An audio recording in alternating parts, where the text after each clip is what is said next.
എല്ലാവർക്കും നമസ്കാരം. ഇന്നത്തെ ക്ലാസ്സിൽ നമ്മൾ ഡിസ്കസ് ചെയ്യാൻ പോകുന്നത് നാളെ നടക്കാനിരിക്കുന്ന 10th മെയിൻസ് എക്സാമിന് മുന്നോടിയായിട്ടുള്ള ചോദിക്കാൻ സാധ്യതയുള്ള പ്രധാനപ്പെട്ട കുറച്ച് കറണ്ട് അഫയേഴ്സ് ചോദ്യങ്ങളുടെ ഡിസ്കഷനാണ്. ഒന്നാമത്തെ ചോദ്യം, 2026 ICC പുരുഷ T20 ലോകകപ്പ് ജേതാക്കൾ. 2026 ICC പുരുഷ T20 ലോകകപ്പ് ജേതാക്കളാണ് ഇന്ത്യയാണ് 2026 ICC പുരുഷ T20 ലോകകപ്പ് ജേതാക്കൾ. Blind women's T20 world cup 2025 ജേതാക്കൾ. Blind women's T20 world cup 2025 ജേതാക്കൾ ഇന്ത്യയാണ് blind women's T20 world cup 2025 ജേതാക്കൾ. ഇന്ത്യയിലെ ആദ്യ പൂർണ്ണ പേപ്പർലെസ് ഡിസ്ട്രിക്ട് കോടതി. ഇന്ത്യയിലെ ആദ്യ പൂർണ്ണ പേപ്പർലെസ് ജില്ലാ കോടതി ഏതാണ്? കൽപ്പറ്റ. വയനാട്ടിലെ കൽപ്പറ്റയാണ് ഇന്ത്യയിലെ ആദ്യ പൂർണ്ണ പേപ്പർലെസ് ഡിസ്ട്രിക്ട് കോടതി. ഇന്ത്യയിലെ ആദ്യ 24/7 ഓൺലൈൻ കോടതി തുറന്നത് എവിടെ? ഇന്ത്യയിലെ ആദ്യ 24/7 ഓൺലൈൻ കോടതി കൊല്ലത്താണ് ഇന്ത്യയിലെ ആദ്യ 24/7 ഓൺലൈൻ കോടതി തുറന്നത്. 2025 ആഗോള ടൂറിസം അവാർഡ് നേടിയ സംസ്ഥാനം. 2025 ആഗോള ടൂറിസം അവാർഡ് നേടിയ സംസ്ഥാനം ആന്ധ്രാപ്രദേശാണ് 2025 ആഗോള ടൂറിസം അവാർഡ് നേടിയ സംസ്ഥാനം. ഇന്ത്യയിലെ കോടതികളിലെ വിവരങ്ങൾ ഒരൊറ്റ ഡിജിറ്റൽ പ്ലാറ്റ്ഫോമിൽ ഏകോപിപ്പിക്കുന്നതിനായി ആരംഭിച്ച പദ്ധതി ഏതാണ്? ഇന്ത്യയിലെ കോടതികളിലെ വിവരങ്ങൾ ഒരൊറ്റ ഡിജിറ്റൽ പ്ലാറ്റ്ഫോമിൽ ഏകോപിപ്പിക്കുന്നതിനായി ആരംഭിച്ച പദ്ധതി ഏതാണ്? വൺ കേസ് വൺ ഡാറ്റയാണ് ഇന്ത്യയിലെ കോടതികളിലെ വിവരങ്ങൾ ഒരൊറ്റ ഡിജിറ്റൽ പ്ലാറ്റ്ഫോമിൽ ഏകോപിപ്പിക്കുന്നതിനായി ആരംഭിച്ച പദ്ധതി. 2025 സമാധാനത്തിലുള്ള നൊബേൽ സമ്മാനം ലഭിച്ചത് ആർക്ക്? 2025 സമാധാനത്തിലുള്ള നൊബേൽ സമ്മാനം ലഭിച്ചത് മരിയ കൊറീന മച്ചാഡോയ്ക്കാണ് 2025 സമാധാനത്തിനുള്ള നൊബേൽ പുരസ്കാരം ലഭിച്ചത്. 2025 ഇന്ദിരാഗാന്ധി സമാധാന പുരസ്കാരം ലഭിച്ചത് ആർക്കാണ്? 2025 ഇന്ദിരാഗാന്ധി സമാധാന പുരസ്കാരം ലഭിച്ചത് ഗ്രാസ മാർഷലിനാണ് 2025 ഇന്ദിരാഗാന്ധി സമാധാന പുരസ്കാരം ലഭിച്ചത്. ഇന്ത്യയിലെ ആദ്യത്തെ സാഹിത്യ നഗരമായി യുനെസ്കോ പ്രഖ്യാപിച്ച നഗരം ഏതാണ്? ഇന്ത്യയിലെ ആദ്യത്തെ സാഹിത്യ നഗരമായി യുനെസ്കോ പ്രഖ്യാപിച്ച നഗരമാണ് കോഴിക്കോടാണ് ഇന്ത്യയിലെ ആദ്യത്തെ സാഹിത്യ നഗരമായി യുനെസ്കോ പ്രഖ്യാപിച്ച നഗരം. ഇന്ത്യയിലെ ആദ്യത്തെ സമ്പൂർണ്ണ ഡിജിറ്റൽ സാക്ഷരത നേടിയ പഞ്ചായത്ത്. ഇന്ത്യയിലെ ആദ്യത്തെ സമ്പൂർണ്ണ ഡിജിറ്റൽ സാക്ഷരത നേടിയ പഞ്ചായത്താണ് പുല്ലമ്പാറ. തിരുവനന്തപുരം ജില്ലയിലെ പുല്ലമ്പാറയാണ് ഇന്ത്യയിലെ ആദ്യത്തെ സമ്പൂർണ്ണ ഡിജിറ്റൽ സാക്ഷരത നേടിയ പഞ്ചായത്ത്. രാജ്യത്ത് 100% അർബുദ സാക്ഷരത നേടുന്ന ആദ്യ നഗരസഭ. രാജ്യത്ത് 100% അർബുദ സാക്ഷരത നേടുന്ന ആദ്യത്തെ നഗരസഭയാണ് കോട്ടയ്ക്കലാണ് രാജ്യത്ത് 100% അർബുദ സാക്ഷരത നേടുന്ന ആദ്യ നഗരസഭ. രാജ്യത്തെ ഏറ്റവും കൂടുതൽ സൗരോർജം ഉൽപ്പാദിപ്പിക്കുന്ന ഗ്രാമപഞ്ചായത്ത്. രാജ്യത്തെ ഏറ്റവും കൂടുതൽ സൗരോർജം ഉൽപ്പാദിപ്പിക്കുന്ന ഗ്രാമപഞ്ചായത്താണ് പെരിഞ്ഞനം. തൃശ്ശൂർ ജില്ലയിലെ പെരിഞ്ഞനം ഗ്രാമപഞ്ചായത്താണ് രാജ്യത്തെ ഏറ്റവും കൂടുതൽ സൗരോർജം ഉൽപ്പാദിപ്പിക്കുന്ന ഗ്രാമപഞ്ചായത്ത്. യുനെസ്കോയുടെ പാചക നഗര പട്ടികയിൽ ഇടം പിടിച്ച ഇന്ത്യൻ നഗരം. യുനെസ്കോയുടെ പാചക നഗര പട്ടികയിൽ ഇടം പിടിച്ച ഇന്ത്യൻ നഗരമാണ് ലഖ്നൗ ആണ് യുനെസ്കോയുടെ പാചക നഗര പട്ടികയിൽ ഇടം പിടിച്ച ഇന്ത്യൻ നഗരം. ലോകത്തിലെ ഏറ്റവും ജനസംഖ്യയുള്ള നഗരം. ലോകത്തിലെ ഏറ്റവും ജനസംഖ്യയുള്ള നഗരമാണ് ജക്കാർത്തയാണ് ലോകത്തിലെ ഏറ്റവും ജനസംഖ്യയുള്ള നഗരം. സംസ്ഥാനത്തെ ആദ്യത്തെ അഡ്വഞ്ചർ ടൂറിസ അക്കാദമിയും പാർക്കും നിലവിൽ വരുന്നത്. സംസ്ഥാനത്തെ ആദ്യത്തെ അഡ്വഞ്ചർ ടൂറിസ അക്കാദമിയും പാർക്കും നിലവിൽ വരുന്നത് ശാസ്താംപാറയിലാണ് സംസ്ഥാനത്തെ ആദ്യത്തെ അഡ്വഞ്ചർ ടൂറിസ അക്കാദമിയും പാർക്കും നിലവിൽ വരുന്നത്. കേരളത്തിലെ ആദ്യത്തെ വനിതാ വ്യവസായ പാർക്ക് നിലവിൽ വരുന്നത്. കേരളത്തിലെ ആദ്യത്തെ വനിതാ വ്യവസായ പാർക്ക് നിലവിൽ വന്നത് ലക്കിടി, പാലക്കാട് ജില്ലയിലെ ലക്കിടിയാണ് കേരളത്തിലെ ആദ്യത്തെ വനിതാ വ്യവസായ പാർക്ക് നിലവിൽ വരുന്നത്. KSRTCയുടെ ഗുഡ്വിൽ അംബാസിഡറാണ് മോഹൻലാലാണ് KSRTCയുടെ ഗുഡ്വിൽ അംബാസിഡർ. കേരള അഡ്വഞ്ചർ ടൂറിസത്തിൻ്റെ ബ്രാൻഡ് അംബാസിഡറായി തിരഞ്ഞെടുത്തത്. കേരള അഡ്വഞ്ചർ ടൂറിസത്തിൻ്റെ ബ്രാൻഡ് അംബാസിഡറായി തിരഞ്ഞെടുത്തത് PR ശ്രീജേഷ്. PR ശ്രീജേഷിനെയാണ് കേരള അഡ്വഞ്ചർ ടൂറിസത്തിൻ്റെ ബ്രാൻഡ് അംബാസിഡറായി തിരഞ്ഞെടുത്തത്.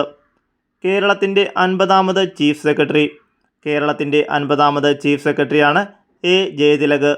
A. ജയതിലകാണ് കേരളത്തിൻ്റെ 50ാമത് ചീഫ് സെക്രട്ടറി. നീതി ആയോഗിൻ്റെ നിലവിലെ CEO. നീതി ആയോഗിൻ്റെ നിലവിലെ CEO ആണ് നിധി ചിബ്ബർ. നിധി ചിബ്ബറാണ് നീതി ആയോഗിൻ്റെ നിലവിലത്തെ CEO. നീതി ആയോഗിൻ്റെ നിലവിലത്തെ വൈസ് ചെയർമാൻ. നീതി ആയോഗിൻ്റെ നിലവിലെ വൈസ് ചെയർമാനാണ് അശോക് കുമാർ ലാഹിരി. അശോക് കുമാർ ലാഹിരിയാണ് നീതി ആയോഗിൻ്റെ നിലവിലത്തെ വൈസ് ചെയർമാൻ. 2023 55ാമത് ദാദാ സാഹിബ് ഫാൽക്കെ അവാർഡിനർഹനായ മലയാള നടൻ. 2023 55ാമത് ദാദാ സാഹിബ് ഫാൽക്കെ അവാർഡിനർഹനായ മലയാള നടനാണ് മോഹൻലാൽ. മോഹൻലാലാണ് 2023 55ാമത് ദാദാ സാഹിബ് ഫാൽക്കെ അവാർഡിനർഹനായ മലയാള നടൻ. 2024 JC ഡാനിയൽ പുരസ്കാരം ലഭിച്ചത് ആർക്കാണ്? 2024 JC ഡാനിയൽ പുരസ്കാരം ലഭിച്ചത് ശാരദ. നടി ശാരദയ്ക്കാണ് 2024 JC ഡാനിയൽ പുരസ്കാരം ലഭിച്ചത്. 17ാം ബ്രിക്സ് ഉച്ചകോടി 2025ൻ്റെ വേദി. 17ാം ബ്രിക്സ് ഉച്ചകോടി 2025ൻ്റെ വേദിയാണ് Rio de Janeiro. Rio de ജനീറോയാണ് 17ാം ബ്രിക്സ് ഉച്ചകോടി 2025ൻ്റെ വേദി. 18ാം ബ്രിക്സ് ഉച്ചകോടി 2026ൻ്റെ വേദി എവിടെയാണ്? 18ാം ബ്രിക്സ് ഉച്ചകോടി 2026ൻ്റെ വേദിയാണ് ന്യൂഡൽഹി. ഇന്ത്യയിലെ ന്യൂഡൽഹിയാണ് 18ാം ബ്രിക്സ് ഉച്ചകോടി 2026ൻ്റെ വേദി. 2030 കോമൺവെൽത്ത് ഗെയിംസിൻ്റെ വേദി എവിടെയാണ്? 2030 കോമൺവെൽത്ത് ഗെയിംസിൻ്റെ വേദിയാണ് അഹമ്മദാബാദ്. അഹമ്മദാബാദിലാണ് 2030 കോമൺവെൽത്ത് ഗെയിംസിൻ്റെ വേദി. 2026 രഞ്ജി ട്രോഫി ജേതാക്കൾ. 2026 രഞ്ജി ട്രോഫി ജേതാക്കളാണ് ജമ്മു ആൻഡ് കാശ്മീർ. ജമ്മു ആൻഡ് കാശ്മീരാണ് 2026 രഞ്ജി ട്രോഫി ജേതാക്കൾ. ഇന്ത്യയിലെ ചേരിമുക്ത നഗരമായി പ്രഖ്യാപിക്കപ്പെട്ട ആദ്യ വലിയ നഗരം. ഇന്ത്യയിലെ ചേരിമുക്ത നഗരമായി പ്രഖ്യാപിക്കപ്പെട്ട ആദ്യ വലിയ നഗരമാണ് സൂറത്ത്. സൂറത്താണ് ഇന്ത്യയിലെ ചേരിമുക്ത നഗരമായി പ്രഖ്യാപിക്കപ്പെട്ട ആദ്യ വലിയ നഗരം. ഇന്ത്യയിൽ യൂണിഫോം സിവിൽ കോഡ് നടപ്പിലാക്കിയ ആദ്യ സംസ്ഥാനം. ഇന്ത്യയിൽ യൂണിഫോം സിവിൽ കോഡ് നടപ്പിലാക്കിയ ആദ്യ സംസ്ഥാനമാണ് ഉത്തരാഖണ്ഡ്. ഉത്തരാഖണ്ഡാണ് ഇന്ത്യയിൽ യൂണിഫോം സിവിൽ കോഡ് നടപ്പിലാക്കിയ ആദ്യ സംസ്ഥാനം. രണ്ടാമത്തേത് ഗുജറാത്ത്. ഇന്ത്യയിലെ ആദ്യ ബയോ ഹാപ്പി ജില്ല. ഇന്ത്യയിലെ ആദ്യ ബയോ ഹാപ്പി ജില്ലയാണ് കെഇ പന്യോർ. അരുണാചൽ പ്രദേശിലെ കെഇ പന്യോറാണ് ഇന്ത്യയിലെ ആദ്യ ബയോ ഹാപ്പി ജില്ല. തൊഴിലില്ലാത്ത മറ്റ് പെൻഷനുകൾ ഒന്നും ലഭിക്കാത്ത സ്ത്രീകൾക്ക് സാമ്പത്തിക സ്വാശ്രയത്വം ഉറപ്പാക്കുക എന്ന ലക്ഷ്യത്തോടെ പ്രതിമാസം 1000 രൂപ പെൻഷൻ നൽകുന്ന കേരള സർക്കാർ പദ്ധതി ഏതാണ്? തൊഴിലില്ലാത്ത മറ്റ് പെൻഷനുകളൊന്നും ലഭിക്കാത്ത സ്ത്രീകൾക്ക് സാമ്പത്തിക സ്വാശ്രയത്വം ഉറപ്പാക്കുക എന്ന ലക്ഷ്യത്തോടെ പ്രതിമാസം 1000 രൂപ പെൻഷൻ നൽകുന്ന കേരള സർക്കാർ പദ്ധതിയാണ് സ്ത്രീ സുരക്ഷാ പദ്ധതി.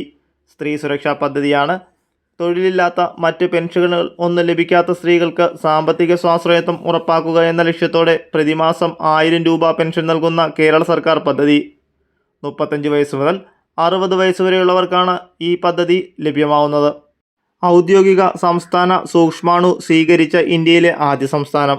ഔദ്യോഗിക സംസ്ഥാന സൂക്ഷ്മാണു സ്വീകരിച്ച ഇന്ത്യയിലെ ആദ്യ സംസ്ഥാനമാണ് കേരളം.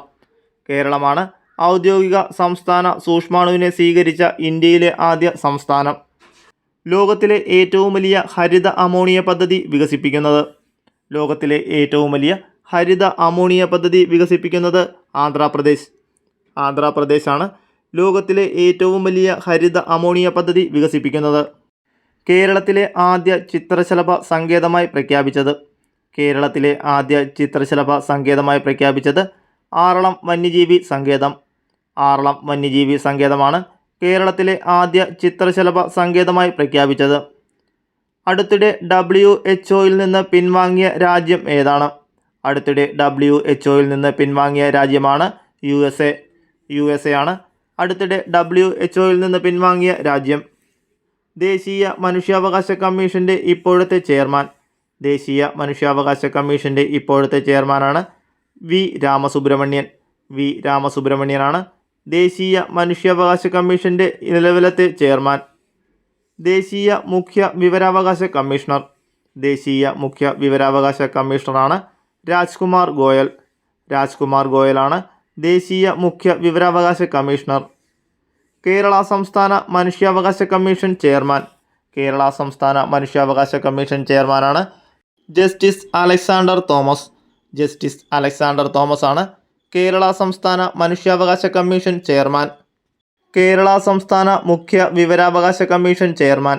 കേരള സംസ്ഥാന മുഖ്യ വിവരാവകാശ കമ്മീഷൻ ചെയർമാനാണ് വി ഹരിനായർ. വി ഹരിനായരാണ് കേരള സംസ്ഥാന മുഖ്യ വിവരാവകാശ കമ്മീഷൻ ചെയർമാൻ. കേന്ദ്ര വിവരാവകാശ കമ്മീഷണർ പദവിയിലെത്തുന്ന ആദ്യ മലയാളി. കേന്ദ്ര വിവരാവകാശ കമ്മീഷണർ പദവിയിലെത്തുന്ന ആദ്യ മലയാളിയാണ് PR രമേശ്. PR രമേശാണ് കേന്ദ്ര വിവരാവകാശ കമ്മീഷണർ പദവിയിലെത്തുന്ന ആദ്യ മലയാളി. ഇന്ത്യയുടെ 26ാമത് മുഖ്യ തിരഞ്ഞെടുപ്പ് കമ്മീഷണർ. ഇന്ത്യയുടെ 26ാമത് മുഖ്യ തിരഞ്ഞെടുപ്പ് കമ്മീഷണറാണ് ഗ്യാനേഷ് കുമാർ. ഗ്യാനേഷ് കുമാറാണ് ഇന്ത്യയുടെ 26ാമത് മുഖ്യ തിരഞ്ഞെടുപ്പ് കമ്മീഷണർ. നിലവിലെ ISRO ചെയർമാൻ. നിലവിലെ ISRO chairman doctor V Narayanan. Doctor V നാരായണനാണ് നിലവിലെ ISRO ചെയർമാൻ. മേൽക്കൂര മഴവെള്ള ശേഖരണ നിയമം നിർബന്ധമാക്കിയ ആദ്യ സംസ്ഥാനം. മേൽക്കൂര മഴവെള്ള ശേഖരണ നിയമം നിർബന്ധമാക്കിയ ആദ്യ സംസ്ഥാനമാണ് തമിഴ്നാട്. തമിഴ്നാടാണ് മേൽക്കൂര മഴവെള്ള ശേഖരണ നിയമം നിർബന്ധമാക്കിയ ആദ്യ സംസ്ഥാനം. കേരളത്തിലെ ആദ്യ അന്ധയായ വനിതാ ജഡ്ജി. കേരളത്തിലെ ആദ്യ അന്ധയായ വനിതാ ജഡ്ജിയാണ് തന്യ നാഥൻ. തന്യ നാഥനാണ് കേരളത്തിലെ ആദ്യ അന്ധയായ വനിതാ ജഡ്ജി. ആറ്റോമിക് എനർജി റെഗുലേറ്ററി ബോർഡിൻ്റെ ചെയർമാൻ. ആറ്റോമിക് എനർജി റെഗുലേറ്ററി ബോർഡിൻ്റെ ചെയർമാനാണ് AK ബാലസുബ്രഹ്മണ്യം. AK ബാലസുബ്രഹ്മണ്യമാണ് ആറ്റോമിക് എനർജി റെഗുലേറ്ററി ബോർഡിൻ്റെ ചെയർമാൻ. 2026-27 ബഡ്ജറ്റിൽ വയോജന ബഡ്ജറ്റ് അവതരിപ്പിച്ച ഇന്ത്യയിലെ ആദ്യ സംസ്ഥാനം. 2026-27 ബഡ്ജറ്റിൽ വയോജന ബജറ്റ് അവതരിപ്പിച്ച ഇന്ത്യയിലെ ആദ്യ സംസ്ഥാനമാണ് കേരളം. കേരളമാണ് 2026-27 ബഡ്ജറ്റിൽ വയോജന ബജറ്റ് അവതരിപ്പിച്ച ഇന്ത്യയിലെ ആദ്യ സംസ്ഥാനം. 60ാമത് ജ്ഞാനപീഠ പുരസ്കാര ജേതാവ്. 60ാമത് ജ്ഞാനപീഠ പുരസ്കാര ജേതാവാണ് R വൈരമുത്തു. R വൈരമുത്തുവാണ് 60ാമത് ജ്ഞാനപീഠ പുരസ്കാര ജേതാവ്. 2025 UNEP champions of the earth പുരസ്കാര ജേതാവ്. 2025 UNEP champions of the earth പുരസ്കാര ജേതാവാണ് സുപ്രിയ സാഹു. സുപ്രിയ സാഹുവാണ് 2025 UNEP champions of the earth പുരസ്കാര ജേതാവ്. ഇന്ത്യയുടെ ആദ്യത്തെ 1 GHz 64-ബിറ്റ് ഡ്യുവൽ കോർ തദ്ദേശീയ മൈക്രോ പ്രോസസ്സർ ഏതാണ്? ഇന്ത്യയുടെ ആദ്യത്തെ 1 GHz 64-ബിറ്റ് ഡ്യുവൽ കോർ തദ്ദേശീയ മൈക്രോ പ്രോസസ്സറാണ് ധ്രുവ 64. ധ്രുവ 64 ആണ് ഇന്ത്യയുടെ ആദ്യത്തെ 1 GHz 64-ബിറ്റ് ഡ്യുവൽ കോർ തദ്ദേശീയ മൈക്രോ പ്രോസസ്സർ. അടുത്തിടെ 72% സാക്ഷരതാ നിരക്ക് കൈവരിച്ച ആദിവാസി സമൂഹം. അടുത്തിടെ 72% സാക്ഷരതാ നിരക്ക് കൈവരിച്ച ആദിവാസി സമൂഹമാണ് സിദ്ധി. സിദ്ധിയാണ് അടുത്തിടെ 72% സാക്ഷരതാ നിരക്ക് കൈവരിച്ച ആദിവാസി സമൂഹം. ഇന്ത്യയിലെ ആദ്യ ഓപ്പൺ എയർ ആർട്ട് വാൾ മ്യൂസിയം. ഇന്ത്യയിലെ ആദ്യ ഓപ്പൺ എയർ ആർട്ട് വാൾ മ്യൂസിയമാണ് ഡൽഹി. ഡൽഹിയാണ് ഇന്ത്യയിലെ ആദ്യ ഓപ്പൺ എയർ ആർട്ട് വാൾ മ്യൂസിയം. വനിതാ T20 ഇൻ്റർനാഷണൽ ക്രിക്കറ്റിലെ ഏറ്റവും കൂടുതൽ വിക്കറ്റ് നേടിയ ബൗളർ. വനിതാ T20 ഇൻ്റർനാഷണൽ ക്രിക്കറ്റിലെ ഏറ്റവും കൂടുതൽ വിക്കറ്റ് നേടിയ ബൗളറാണ് ദീപ്തി ശർമ്മ. ദീപ്തി ശർമ്മയാണ് വനിതാ T20 ഇൻ്റർനാഷണൽ ക്രിക്കറ്റിലെ ഏറ്റവും കൂടുതൽ വിക്കറ്റ് നേടിയ ബൗളർ. നിലവിലെ കേരള ഹൈക്കോടതി ചീഫ് ജസ്റ്റിസ്. നിലവിലെ കേരള ഹൈക്കോടതി ചീഫ് ജസ്റ്റിസാണ് ജസ്റ്റിസ് സൗമൻ സെൻ. ജസ്റ്റിസ് സൗമൻ സെന്നാണ് നിലവിലെ കേരള ഹൈക്കോടതി ചീഫ് ജസ്റ്റിസ്. സുപ്രീം കോടതിയുടെ 53ാമത് ചീഫ് ജസ്റ്റിസായി നിയമിതനായത്. സുപ്രീം കോടതിയുടെ 53ാമത് ചീഫ് ജസ്റ്റിസാണ് ജസ്റ്റിസ് സൂര്യകാന്ത്. ജസ്റ്റിസ് സൂര്യകാന്താണ് നിലവിലത്തെ സുപ്രീം കോടതി 53ാമത് ചീഫ് ജസ്റ്റിസ്. 2027 വരെ ഇന്ത്യയുടെ അറ്റോർണി ജനറലായി വീണ്ടും നിയമിതനായത് ആരാണ്? 2027 വരെ ഇന്ത്യയുടെ അറ്റോർണി ജനറലായി വീണ്ടും നിയമിതനായത് R വെങ്കിട്ടരമണി. R വെങ്കിട്ടരമണിയാണ് 2027 വരെ ഇന്ത്യയുടെ അറ്റോർണി ജനറലായി വീണ്ടും നിയമിതനായത്. 2025 79ാമത് സന്തോഷ് ട്രോഫി ചാമ്പ്യന്മാർ. 2025 79ാമത് സന്തോഷ് ട്രോഫി ചാമ്പ്യന്മാരാണ് സർവീസസ്. സർവീസസ് ആണ്. 2025 79ാമത് സന്തോഷ് ട്രോഫി ചാമ്പ്യന്മാർ. റണ്ണേഴ്സപ്പ് കേരളം. ICC അണ്ടർ-90 മെൻസ് ക്രിക്കറ്റ് വേൾഡ് കപ്പ് 2026 ചാമ്പ്യന്മാർ. ICC അണ്ടർ-90 മെൻസ് ക്രിക്കറ്റ് വേൾഡ് കപ്പ് 2026 ചാമ്പ്യന്മാർ ഇന്ത്യയാണ്. ICC അണ്ടർ-90 മെൻസ് ക്രിക്കറ്റ് വേൾഡ് കപ്പ് 2026 ചാമ്പ്യന്മാർ. Runners up England. 50ാമത് വേൾഡ് എക്കണോമിക് ഫോറം വാർഷിക സമ്മേളനം നടന്നത് എവിടെയാണ്? 50ാമത് വേൾഡ് എക്കണോമിക് ഫോറം വാർഷിക സമ്മേളനം നടന്നത് എവിടെയാണ്? ദാവോസിലാണ് 50ാമത് വേൾഡ് എക്കണോമിക് ഫോറം വാർഷിക സമ്മേളനം നടന്നത്. 8ാം കേന്ദ്ര വേതന കമ്മീഷൻ ചെയർമാൻ ആരാണ്? 8ാം കേന്ദ്ര വേതന കമ്മീഷൻ ചെയർമാനാണ് രഞ്ജന പ്രകാശ് ദേശായിയാണ് 8ാം കേന്ദ്ര വേതന കമ്മീഷൻ ചെയർമാൻ. ഇന്ത്യൻ കോസ്റ്റ് ഗാർഡിൻ്റെ ആദ്യ തദ്ദേശീയ pollution control vessel. Indian coast ഗാർഡിൻ്റെ ആദ്യ തദ്ദേശീയ പൊല്യൂഷൻ കൺട്രോൾ വെസലാണ് സമുദ്രപ്രതാപാണ് ഇന്ത്യൻ കോസ്റ്റ് ഗാർഡിൻ്റെ ആദ്യ തദ്ദേശീയ പൊല്യൂഷൻ കൺട്രോൾ വെസൽ. 2026 ജനുവരി 26 നടന്ന ഇന്ത്യയുടെ 77ാമത് റിപ്പബ്ലിക് ദിനാഘോഷത്തിൻ്റെ പ്രമേയം. 2026 ജനുവരി 26 നടന്ന ഇന്ത്യയുടെ 77ാമത് റിപ്പബ്ലിക് ദിനാഘോഷത്തിൻ്റെ പ്രമേയം എന്താണ്? വന്ദേമാതരത്തിൻ്റെ 150 വർഷങ്ങൾ. വന്ദേമാതരത്തിൻ്റെ 150 വർഷങ്ങളാണ് 77ാമത് റിപ്പബ്ലിക് ദിനാഘോഷത്തിൻ്റെ പ്രമേയം. 2025 മാതൃഭൂമി അവാർഡ് ലഭിച്ചത്. 2025 മാതൃഭൂമി അവാർഡ് ലഭിച്ചത് മേതിൽ രാധാകൃഷ്ണനാണ് 2025 മാതൃഭൂമി അവാർഡ് ലഭിച്ചത്. 2026 ഹരിവരാസന പുരസ്കാരം ലഭിച്ചത് ആർക്കാണ്? 2026 ഹരിവരാസനം പുരസ്കാരം ലഭിച്ചത് തിരുവിഴ ജയശങ്കറിനാണ് 2026 ഹരിവരാസന പുരസ്കാരം ലഭിച്ചത്. 2024 മുണ്ടശ്ശേരി സ്മാരക പുരസ്കാരത്തിന് അർഹനായത് ആരാണ്? 2024 മുണ്ടശ്ശേരി സ്മാരക പുരസ്കാരത്തിന് അർഹനായത് NS മാധവനാണ് 2024 മുണ്ടശ്ശേരി സ്മാരക പുരസ്കാരത്തിന് അർഹനായത്. 2025 ഓടക്കുഴൽ പുരസ്കാര ജേതാവ് ആരാണ്? 2025 ഓടക്കുഴൽ പുരസ്കാര ജേതാവാണ് EP രാജഗോപാലാണ് 2025 ഓടക്കുഴൽ പുരസ്കാര ജേതാവ്. 2025 49ാമത് വയലാർ അവാർഡിന് അർഹനായത്. 2025 49ാമത് വയലാർ അവാർഡിന് അർഹനായത് E സന്തോഷ് കുമാറാണ് 2025 49ാമത് വയലാർ അവാർഡിന് അർഹനായത്. 2025 33ാമത് എഴുത്തച്ഛൻ പുരസ്കാരം നേടിയത്. 2025 33ാമത് എഴുത്തച്ഛൻ പുരസ്കാരം നേടിയത് KG ശങ്കരപിള്ളയാണ് 2025 33ാമത് എഴുത്തച്ഛൻ പുരസ്കാരം നേടിയത്. കേന്ദ്ര ആരോഗ്യ മന്ത്രാലയത്തിന് കീഴിലുള്ള വിവിധ ആരോഗ്യ പദ്ധതികളെയും ഡിജിറ്റൽ ആപ്ലിക്കേഷനുകളെയും ഒരൊറ്റ പ്ലാറ്റ്ഫോമിൽ സംയോജിപ്പിച്ചുകൊണ്ട് അടുത്തിടെ പുറത്തിറക്കിയ പുതിയ പോർട്ടൽ ഏതാണ്?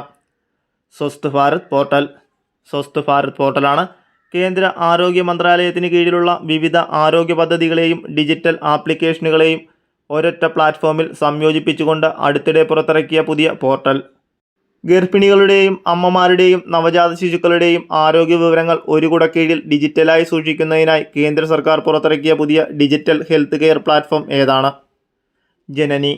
ജനനിയാണ് ഗർഭിണികളുടെയും അമ്മമാരുടെയും നവജാത ശിശുക്കളുടെയും ആരോഗ്യ വിവരങ്ങൾ ഒരു കുടക്കീഴിൽ ഡിജിറ്റലായി സൂക്ഷിക്കുന്നതിനായി കേന്ദ്ര സർക്കാർ പുറത്തിറക്കിയ പുതിയ digital health care platform. T20 international 100 വിക്കറ്റും 1000 റൺസും നേടുന്ന ആദ്യ ഇന്ത്യൻ ക്രിക്കറ്റർ. T20 ഇൻ്റർനാഷണൽ 100 വിക്കറ്റും 1000 റൺസും നേടുന്ന ആദ്യ ഇന്ത്യൻ ക്രിക്കറ്റർ ആരാണ്? ഹാർദിക് പാണ്ഡ്യയാണ് T20 ഇൻ്റർനാഷണൽ 100 വിക്കറ്റും 1000 റൺസും നേടുന്ന ആദ്യ ഇന്ത്യൻ ക്രിക്കറ്റർ.